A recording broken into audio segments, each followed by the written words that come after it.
في هذا الوادي نعم ما هي موجودة في نعم في دول أخرى. من هذه النعم الكهرباء اللي ببلاش، هذا الكهرباء اللي ببلاش، وانتم فاتحين المحطات الليل والنهار في الظهر، ونحن نمر ذا الحين البيوت كلها والشوارع والطرقات والمحطات لمباص مثل هذه. ليش؟ لأنه ما فيش عدادات. ما فيش عدادات، لو في عدادات كان لكم كلام ثاني. أنا هناك في السعودية كنت والله أدفع في الشهر 3000 ريال سعودي في الشهر على 3 شقق للعوائل. 3000 ريال سعودي.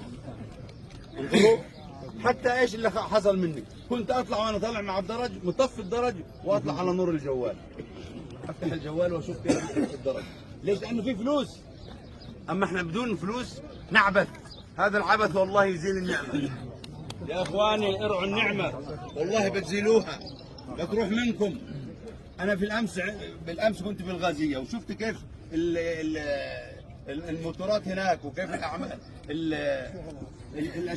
المهندسين يقولوا العمر الافتراضي للتوربين هذا اللي عندنا 33,000 ساعة، واحنا شغلناه 66,000 ساعة، ضعف ما هو العمر الافتراضي له، ومطلوب بعد العمر الافتراضي الأول تبدأ صيانة له، واحنا إلى الآن ما عملناش له صيانة. ليش؟ ما معنا شيء، ما معنا شيء، لا حد بيدفع ولا معنا شيء، وهذا سيؤدي يوم من الأيام إلى إيقاف كل شيء. وعند ذلك أنتم مقبلين على الصيف والنامس والرياح والحج، بتعرفوا قدر النعمة اللي أنتم تعبثون بها في الشوارع. اتقوا الله. هذه شوف مال الله، المال العام الخصيم فيه هو الله عز وجل.